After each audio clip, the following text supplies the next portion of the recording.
Dr.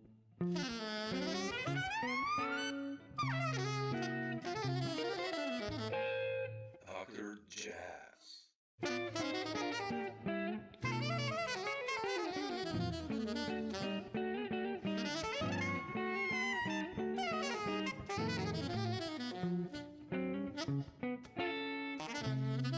Oh, my pleasure. Yeah, happy to Jazz. do it.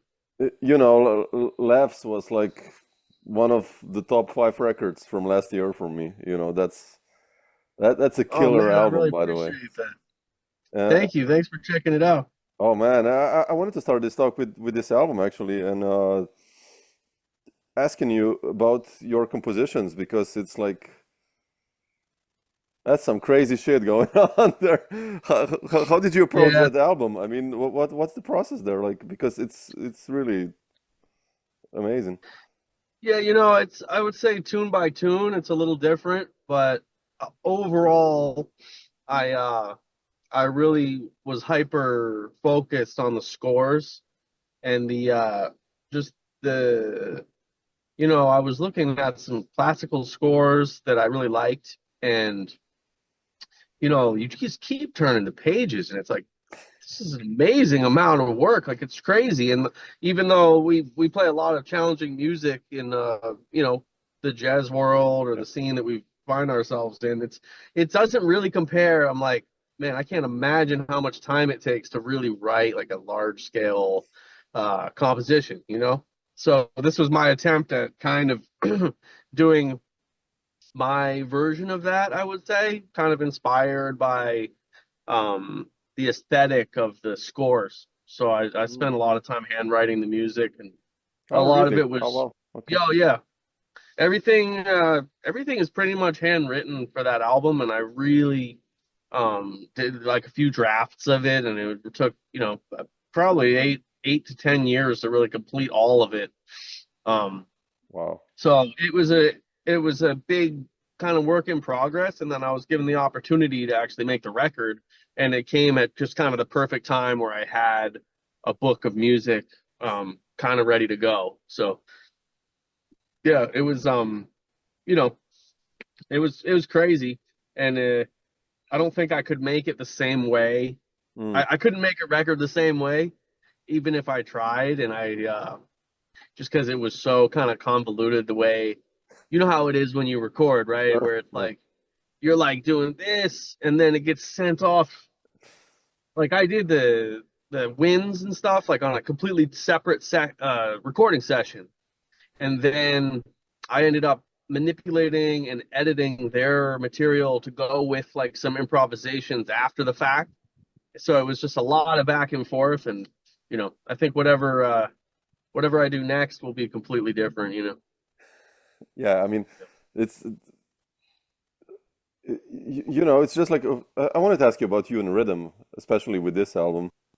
Where does this come from? I mean, obviously you play with Matt Mitchell, who and Kate, who are like, who practice 17 over 7 times 4 in a cross polyrhythm through 11 for breakfast. But Yeah. like, what, what, what's your story with rhythm? Because like, it's highly rhythmical, especially. Although there are beautiful melodies like Ripley, that's like an amazing, beautiful melody over.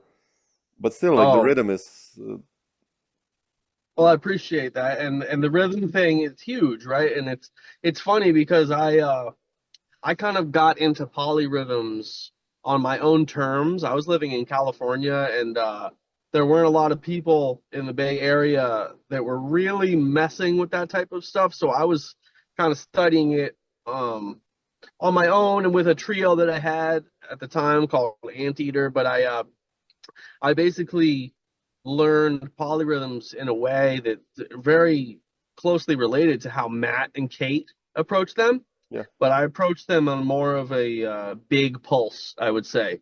Like Matt is so good at like if he's gonna do like a tune like his tune Singe, for Hmm. example, off of Fiction, that's fives and sevens, but it's at this on this level where the fives are like and the seven is Yeah. and it's like that relationship is so tight that you can't really subdivide appropriately. So it's like that's on like this micro level where he, I think, just listened so much to the exact, like probably like MIDI version of it, and was able Mm. to just memorize how it sounded, right? Where which is amazing. And that's like, we describe that as more of like a head voice approach to polyrhythms. But like my thing is usually more of like a chest voice where like something like the tune Levs, for example, Yeah, yeah, yeah. um, is based on 11s. That's where the name comes from, Levs. And it's a form that repeats basically. So it's a standalone bar of 11, 16, we call it. So, Yeah, standalone yeah, bar. yeah. And then we're right into 11 over 7, right? So there's 7 big beats subdivided in 11, and then you're playing those in groups of 7. And then it morphs into 14 notes within one of the big beats and another 14 notes within one of the big beats. And then we're into 11 over 5. So that's, Okay. 5 Yeah. beats subdivided in 11. You This idea. got it.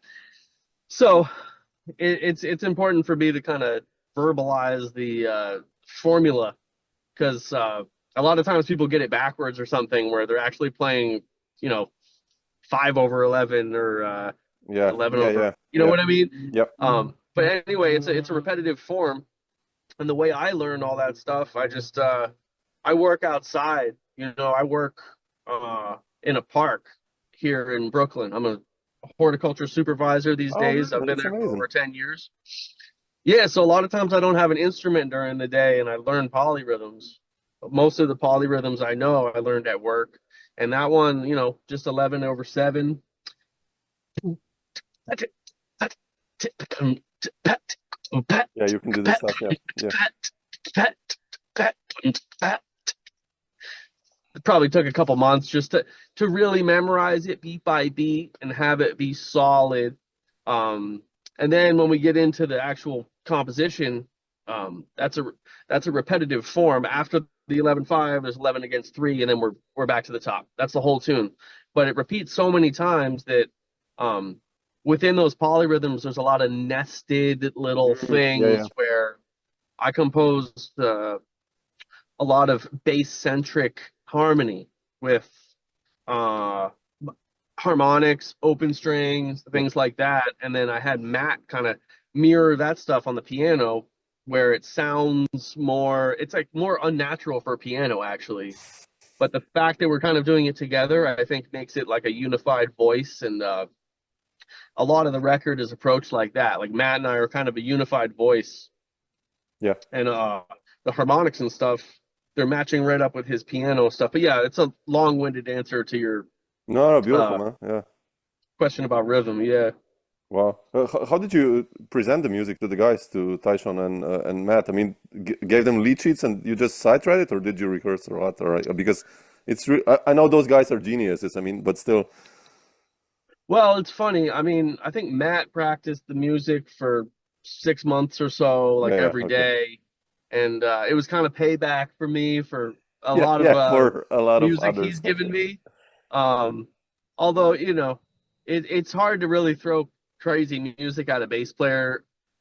It's funny, man. It's like I wish I knew every instrument like the bass, because there's all these loopholes on every instrument where, you see Matt's music on the piano and it's like, there's no way that's possible. But then you just watch his hands and the way it sits, it's like, oh, dude, that's so mellow. And it's like, it's not mellow, but the way that it lies is so important. And people don't really take those chances when they give you bass music because they don't know. Yeah. So it's funny, like Matt practiced it a lot, and I really, when I give people music, I'm really like, if this doesn't feel comfortable, I want to change it. Like I can change notes, I can change registers, Mm. whatever it takes, because I want it to be comfortable, because all of my bass parts are written to be extremely comfortable in position wise and fingering wise, plucking wise. So like I love that type of feedback. But Matt, he didn't really want to change I don't think he requested to change much. So it worked out. And then Tyshawn, basically there was a lot of individual practice, I would say. And then, because these guys are who they are and they're very busy, we didn't need very much in-person rehearsal. When we got to the studio, things were pretty much rolling and I had enough studio time. Wow, beautiful. Like I had enough studio time to make it work. I started with the bass. Like I went to the studio and recorded most of the bass up front Oh, because my really? parts, Oh, wow. yeah, Okay. yeah, Wow. yep. And then, and it changes tune by tune, but like I think Matt required about half the time that I did, and then Tyshawn required about half the time that Matt did because I conceived of it like that, where like the bass, I need it to be a very, very certain way. Matt's thing, it needs to be a certain way, obviously, but I kind of knew how much time that would take. And then Tyshawn, I wanted him to have a more loose approach Yeah. to a lot of the tunes. And I had composed drum beats for many tunes actually that I originally wanted to be like very exactly Yeah. precise with ride cymbals where the pitch would rise or fall, and I basically ended up using those as just suggestions. And Tyshawn is such a good listener Yeah. about like literally like I kind of want you to do this, like do a little bit of a fast ride here. Don't stray away from the ride cymbal. It can be like this and that, and like he just listens and he does like kind of exactly what you tell him to do, and is one of the most comfortable drummers to play with, Oh, yeah, man. It's like absolutely. Yeah. it's really trippy. Like you might not even think it would be like that, but it was. I've always felt like that about Tyshawn. Just very kind musically, Yeah. No, and no. he can He's sense amazing. like if you're like people's comfort levels and stuff. He can kind of like sense what's possible, and what he goes for really is related to that. He's not going to leave you hanging. No, no, Pretty no, much, absolutely. No, no. yeah. Yeah, we had a tour. Like I invited him probably to one of his first tours in Europe, like 23 years ago. Him and Carl De Rosa Wow. on bass, and man, I've written like really complex, long compositions, like 10 pagers, right? And we played the Wow. first gig, and he's like, yeah, looking at the music, constant meters changing. On the second gig, I'm like, do you need a note stand? He's like, no, man, I'm cool. I'm like, shit, are you sure? Yeah. And I had like 12 tunes like this, and he just like, he played it like all the necessary, like, Yeah. It's that messed had up. to be, yeah, like I was like, damn, man, what? I felt I so know. small, but so happy also at the same time. So, you Same know, thing happened to me. I mean, we played at the Jazz Gallery this past year. It wasn't a record release, but it was like kind of like the core trio from Levs, and we played at the Jazz Gallery. And he came and he had his music, but he's like, "Oh, I left it in the car." Like I'm like, "Man, you want me to run out? Like I can go get it." He's like, "No, I'll just play it from memory." And I was like, "Are you sure?" And yeah, it worked out perfectly. My whole record, which was kind of eye-opening, but yeah, it's a real knack for that, I would yeah, say. yeah, yeah, Yeah. yeah. Are you gonna continue with this trio like in the future also, or what's the? Well, I am working on another record right now. Um, Luckily, yeah, I think I'm aiming for the next year and a half to make a new record. Beautiful. And I'm basically writing everything from scratch. And it's taken some time, but it's been great, man. And I'm getting my hand back. I've had a child. Like I have a soon to be 2-year-old daughter, We too. which has We been. too. Our daughter is two Are years you and three kidding? Oh, three it's months. amazing. Yeah, yeah. Congratulations. You too. I It's know. I know where you are. So. is that your first? Yeah, yeah, yeah. Yeah. Yeah. My daughter Ripley is she's amazing. But Ah, that's your daughter, Ripley. Okay, that explains the yes. beautiful melody. Okay. Yeah. Yeah, that's for Ripley. But I'm luckily able to kind of write a few notes at work, write some scores at work when I have some downtime. Because when I get home, I'm doing a lot of work Yeah. with Ripley, and trying to practice. And I have a total addiction to disc golf. I'm an avid disc golfer, so and it's entering into summer here, so like tournament season is upon us. Oh But wow, but really? I'm working hard to try to get this new music written, and it's going to be different, I think. And but yes, the trio I believe will be involved. Beautiful.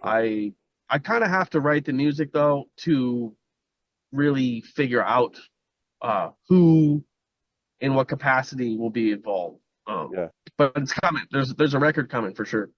beautiful. The, Yeah. I wanted to ask you about your bass playing also. Like,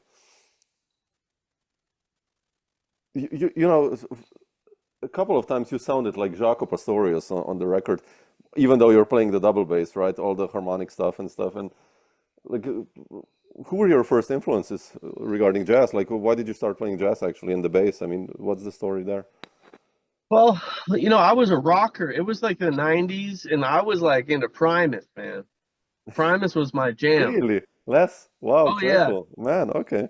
Les Claypool. So I was coming at it from that perspective, and I had a great music teacher in Maine, where I'm from, Oh, my who hipped favorite me place. to. Oh shit. Oh Really? yeah, Oh man, I fell in love with Maine, like Bar Harbor and all those places and Acadia and that's man. my hometown. Oh That's shit. my hometown. Oh, Yeah, so I was raised in Bar Harbor, and I had a great music teacher who was a drummer. He was like a Weckl head. Like he was like my beautiful. dude. Like this was like in like, fourth grade, I think. I met him and I started taking bass lessons because I had been messing around on my own. But we started jamming, and then soon thereafter, I got one of those packs of cassettes tapes, like 10 tapes, and he's like, I'm gonna make mixtapes for you of all the stuff you need to check out. And it was like Jaco Pastorius, Stanley Clark, Mm, Chick Corea, um, Dave Weckl, Weather Report, all that group right there. And like Al Di Meola, he was big on John McLaughlin, King Crimson. mm. But like I started checking that out, and like Jocko and Stanley really resonated with me.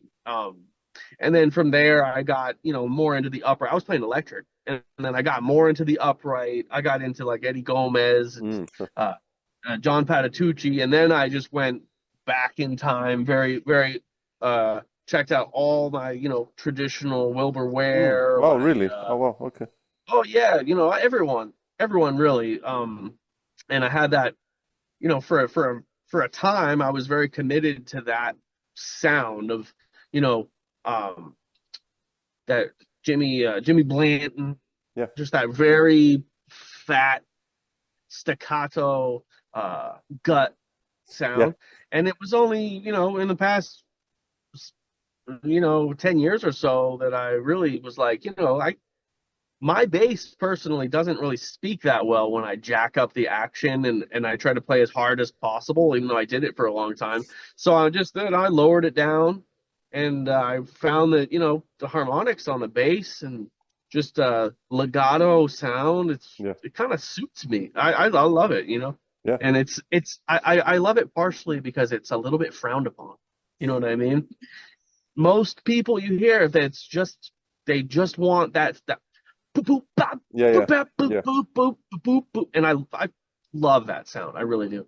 But like I can actually kind of get it if I want, but it's not. If you have your bass set up where like that's the sound, that it's a little bit inflexible. And for my thing with my style of writing, I need it to be a little yeah, more almost like, James Jamerson or someone, like an electric bass sure. sound. Um, yeah, which I'm leaning even more into, and I want to experiment with how it's recorded more in the studio. Like, I don't like anything where it's like, this is how this is supposed to sound, this is how the bass is supposed to be recorded, this is how it's been done, and this is how it should be done. It's like, Yeah, that makes me just kind of want to question it, and just kind of follow your instinct, I guess. yeah, yeah. Yeah, no, but you have such a recognizable sound, especially in, when I hear your compositions, it's like already now you're getting there, I think, it's beautiful. Trying. It's Also with close. I'm Matt never and really Kate. satisfied. Oh, I'm sure. definitely like, and it's, man, it's like the recording process is so tricky, like, because like you'll record something, right? And they're like, oh yeah, let's use these mics, let's do this. And then like I always have an amp in a separate room Sure. that's in Yeah. isolation, because that's how you get really nice harmonics, is with that like Yeah. like amp tone, right? It compresses it and it's great. That's like, electric bass. That's why Jocko's harmonics pop out Of so course. much. Yeah. But then, but that, like, depending on the mix of mics and amp and, maybe pickup or whatever it is, it's like you go to mix and they're like, yeah, you shouldn't have used those mics. And then, like, you go to master and they're like, oh, you shouldn't have mixed it that way, or you Yeah. shouldn't Yeah. have mic'd it. And it's like, so everyone's kind of pointing fingers at each other. So you should, my lesson, I think, is that you should really stick to your guns. And I'm going to take some very, uh, essential time to really hone in exactly what I'm looking for. Yeah, Because that's once you're important. there, Yeah. it's Yeah. like, oh, Yeah. it's Yeah. almost too late, man. It's Yep. like every minute counts. I'm sure it's like that with every instrument, but the bass, I think, really does get overlooked a lot of the time. Yep. It's usually a slightly less priority, and we're sidemen a lot of the time, and you don't get a chance to really be like, no, like, let's True. take it back to what it was a minute ago, because they changed something, and then it changed, it's like, well, I guess this is what it is now. And you kind of surrender to it, right? Yeah. I agree. I agree, man. Yeah. The- you mentioned you're from Maine, which I love. How did you end up in New York? What's the story there? Like, when did you Well, decide to move to New York, and how was that like in the beginning? I originally moved to New York many years ago, and I lived with the great saxophonist Bill McHenry, Oh, really? who's, yeah, because he's also from He's in Maine, Spain so now. we had a Yeah. connection there. Um, I didn't know him super well, but I was out of college, I was in Maine, and then he kind of reached out. He needed roommates, and I was like, yo, let's do this. So we lived together in Fort Greene, and we would like practice every day. I had a Oh, weird beautiful, man. gardening gig. Yeah, it was cool, man. And like he played drums a lot of the time, and we would play with a metronome, and then like he would play sax, and we would play with a tuner, and we would just play like whole notes, like chromatic scale with the tuner. It was really cool, man. And like we got way better, like very quickly. And I swear to this day that I've heard the best Bill McHenry Mm. ever. Like just in his apartment, man, and in his comfort zone. I mean, he sounds amazing if you go to see him. He lives in Barcelona In now. Spain, yeah, yeah, Um, yeah. yeah, but he's a great friend, and that was my intro to New York. And then Interesting. after about a year or so, we both went back to Maine, and I ended up in California for like 5 years, living in the Bay. And then I met someone out there. My current partner and wife, we moved back to New York, and now we've been here for going a little over 10 years. So, Already. Well, yeah, yep. interesting. So it's been a journey. I just kind of end up coast to coast, go kind of where I'm told. So my wife, she had a job offer here, and she's like, "You said you wanted to go back to New York," and I was like, "Okay, okay, yep, let's do it." And it was, I've already lived here once, so I was like, "Oh God," I kind of knew what was in store. That's a rough transition, man. Yeah, yeah, I can imagine. But now we're pretty much cool for the time being. Yeah, it's tough. Yeah, I mean, it's gotten tough lately, right? Gig Oh, wise and everything. dude, it's It's gig wise, man. The weather though, really. it's Oh, like I wow. have no use for the cold right now. This winter has been rough, Yeah, it and has it's been here as partially, well. shoot, and like with a kid, like with the baby, it's like you got to bundle them up like a burrito to go outside, and it's way harder in the winter. And then they want to use their hands, they want to eat, and their fingers get cold. It's, you know how it is. So it's been I'm looking forward to the spring, and even the blistering New York summer. Oh So yeah, sure. yeah.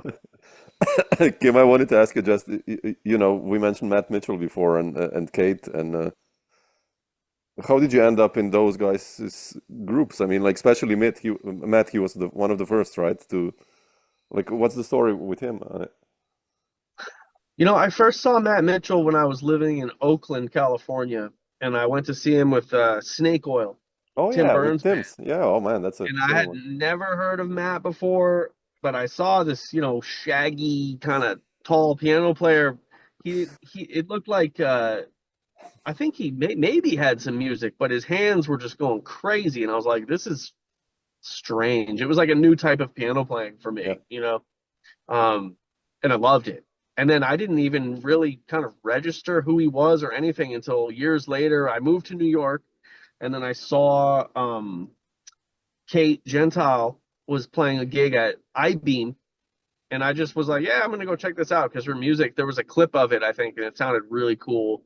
So I went and yeah, I was there early, which iBeam is like, Yeah. that's kind of a no-no. So I was sitting there, I was the only one, and then she was like, "Oh, are you Kim Cass?" Like somehow she knew who I was. And then yeah, we just had like a kind of funny exchange with her and Matt, and Jeremy Viner was Oh playing shit.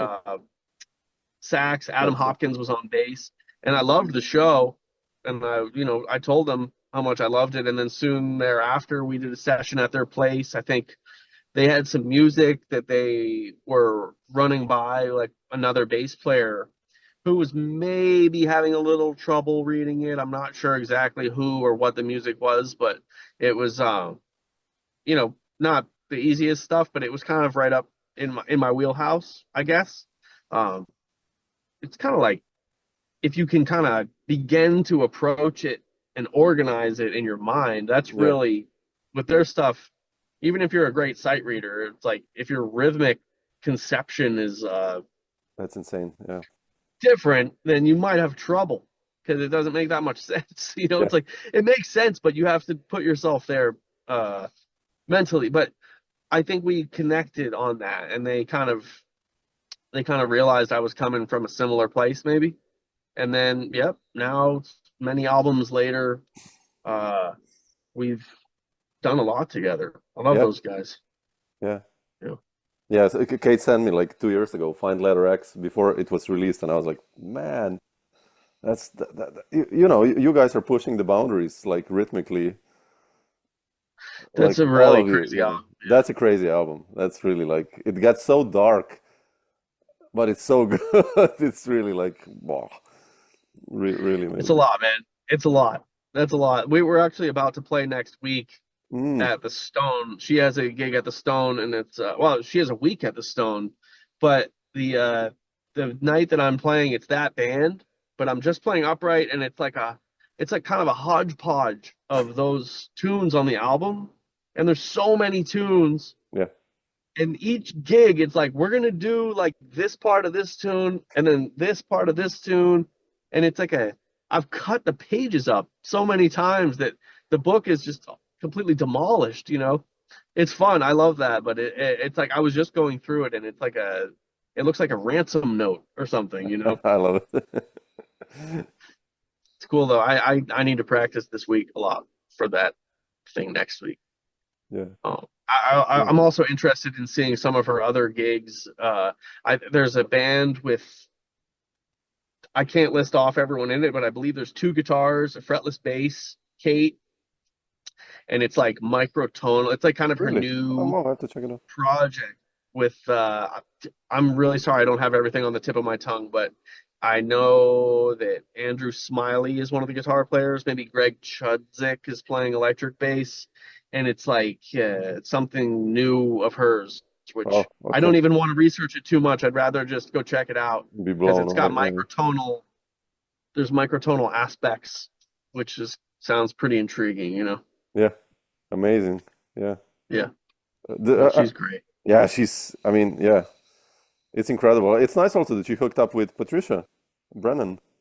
Like, Oh yeah, yep. how did I she love come Patty. in the equation? Like, It's funny, there's so many main connections. Like Really? even in Kate's band, Jeremy Viner, he's from Maine, Really? I didn't know and that. then Patricia, uh, Patricia Brennan, her husband Noel is from Maine, and I knew him Oh, wow. back in Maine. There's a lot of Maine connections in the New York scene, man. But it's a little bit unrelated. I found myself meeting Patricia from Matt Mitchell's album, Pouting Yeah, Grimace, and then Phalanx Ambassadors. She's on both of those, and yeah. then through her, recent album efforts, like she's, I'm so thankful that she reached out to me to do the last two albums, and then we just recorded a third, Oh, actually. beautiful, man. Fantastic. It's like more of a chamber group. She has a string quartet, and then it's real cool. I'm not sure how much information she's put out about it, so I don't want to speak too much, Yeah, but yeah, it is sure. it's in the can, and we've Fantastic. got a little bit of touring coming up, I believe, with her band from the previous album, the Breaking Quintet. stretch one. Yeah, Quintet. Yeah, yeah, yeah, yeah, with yeah, those yeah. guys, with Mark Shim Yeah, and that's John Arabagon, and a so monster that'll band. be really fun. We'll do a few dates, I believe. I'm not sure what's been announced or whatever, but we'll be in Europe a little Oh, bit. fantastic. Yeah. Fantastic. So keep. Before I ask you about Europe, I just wanted to ask you, many people don't know you maybe about this other side. Like you played a lot with Noah Preminger, right? And there's like that's a little bit a different skim, I think, than what you've been doing now. Like, Oh yeah, 100%. Well, I've played on a lot of his records, probably yeah, like close to 10, yeah, yeah, exactly. 10 I mean, records it's maybe. yeah, He puts out a lot of records, and he writes tunes like it's very fast, and he's a worker. He really he books sessions, writes tunes, books gigs. We used to do a fair amount of tours, but he has a small child too. I think his boy Nash is a little over 2, so we're in a similar boat now. Um, but yeah, it's totally different. And then you know, a lot of it is more of a kind of standard yeah, swing, but it's he's a monster sax player. yeah, And yeah, then we did absolutely. 2 duo records, Oh, I have to which find I them. had a I lot. don't know. Okay. No? No, I Oh man, haven't. the Oh, duo I'll check records them are. out.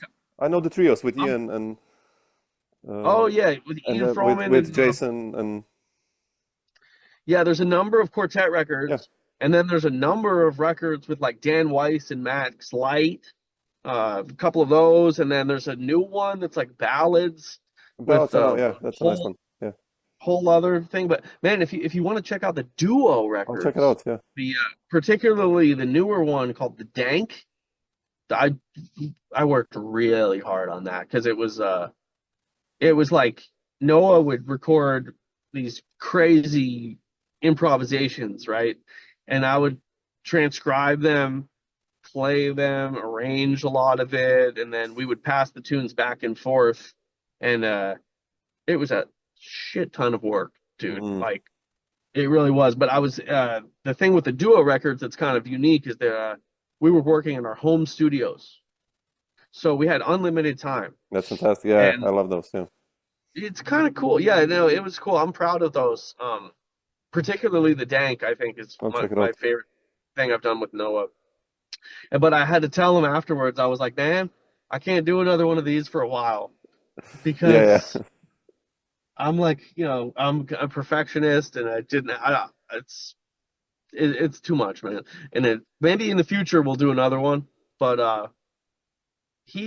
what I love about Noah is he's like maybe one of the funniest people I've ever met. You know, yeah, yeah, so funny, and we connect on that. And I feel like this about work too, and with music, someone like Matt or Kate or whoever I'm working with, it's like the humor thing is so huge. You know what I mean? I can it's tell you're important. Yeah. funny too, man. But it's like, when someone doesn't have a sense of humor, Oh, that's it's such a bummer, man. it's true, man. Yeah, it's dark otherwise Yeah. already. So that's a good way to solve things. It's Yeah. and yeah, it's an important thing.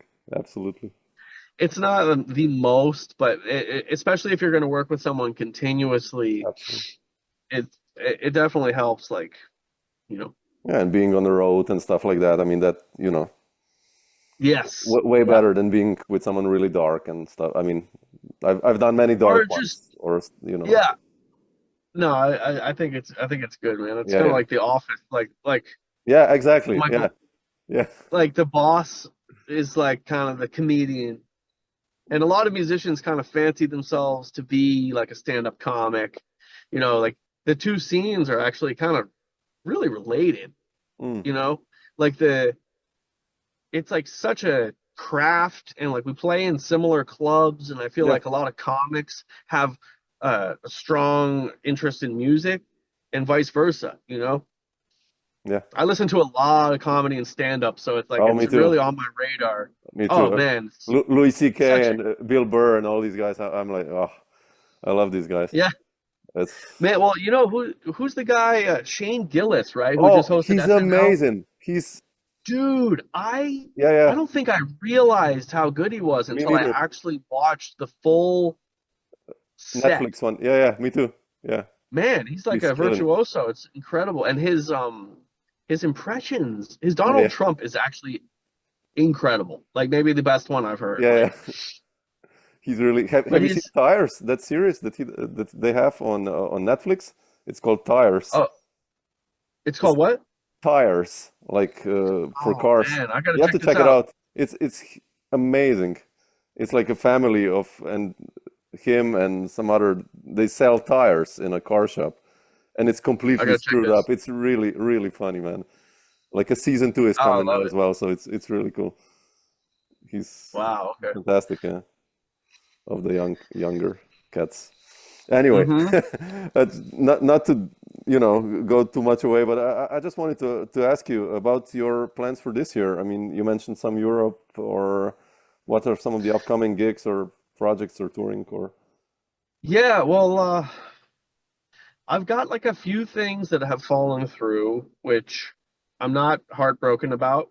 Like there was like something in Mexico, which I was kind of excited about, but like honestly, it kind of fell through. But then I believe I have a couple things where I'm gonna play like Midwest tours of the US oh well. with various people. But I think Patty's gigs are going to be there's one in Portugal, I know that much. And then in the Alps, I believe Mm. the Swiss Alps is another one. Those I think those are both in August. That'll be big. And then I don't think I'm coming back to Europe until man, I think it's the fall. I believe it's like November or something where we might come to Germany. Oh well, beautiful. And I think that's kind of it. I don't have a lot of like flexibility for like traveling too Sure, much. I And, understand you. and Yeah. I kind of have like a lot of work to do on my own thing, man. It's like having a child has actually been a little bit freeing in many ways, where it's like it sucks sometimes where I have to turn down certain things, but at the same time, it's like I don't have a lot of patience for like music that I don't want to do. Yeah, That's it's I hear it's you. it's very easy to say no to certain things, where before it would be like yes, automatically yes, yes, Yes. yes. Yeah. Um, which some people might disagree with, but for me it's like I have a huge project that I'm expected to deliver. So as much time as I can for me, my family, my writing, I think my big life lesson is just like kind of sticking to your guns and Yeah. just really doing what you think is right.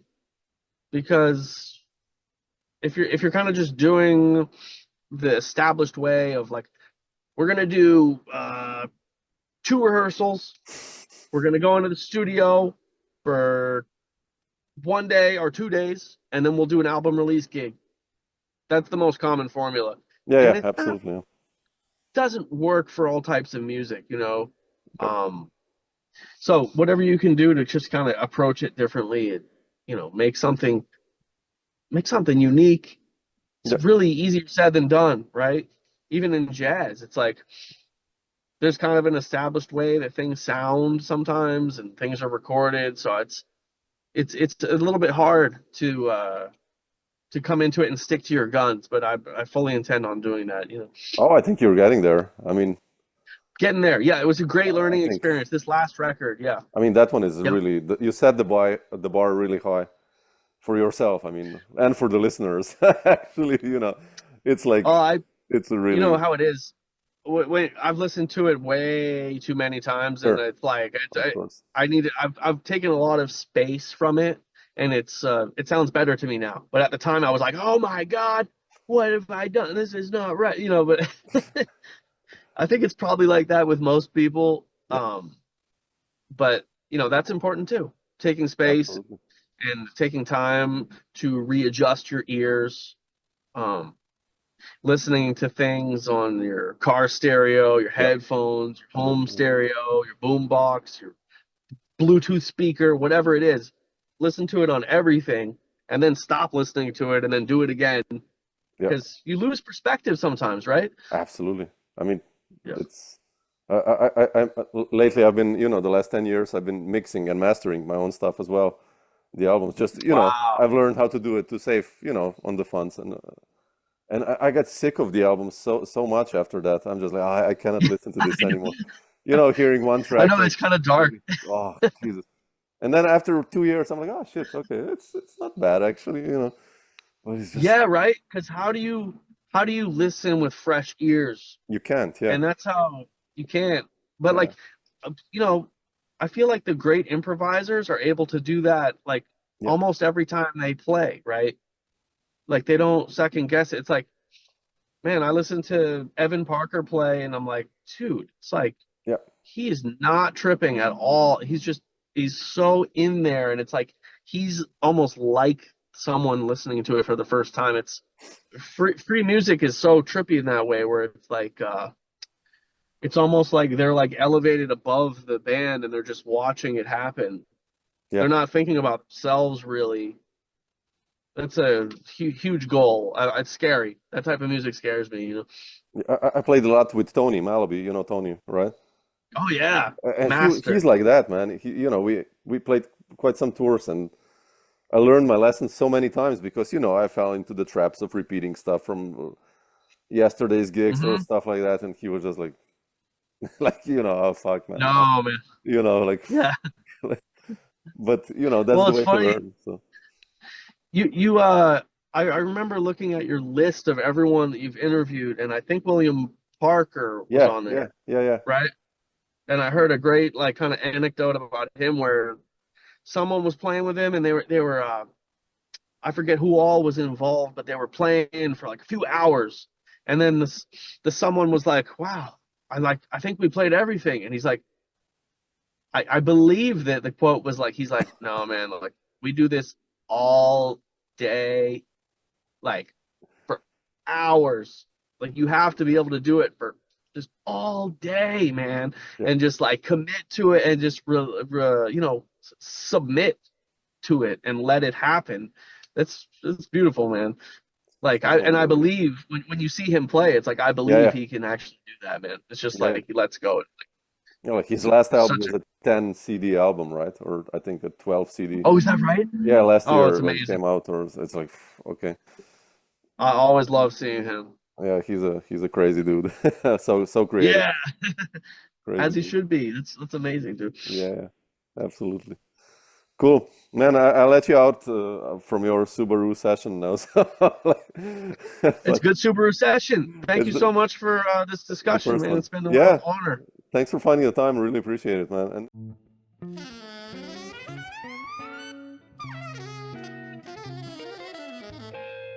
Dr. Jazz.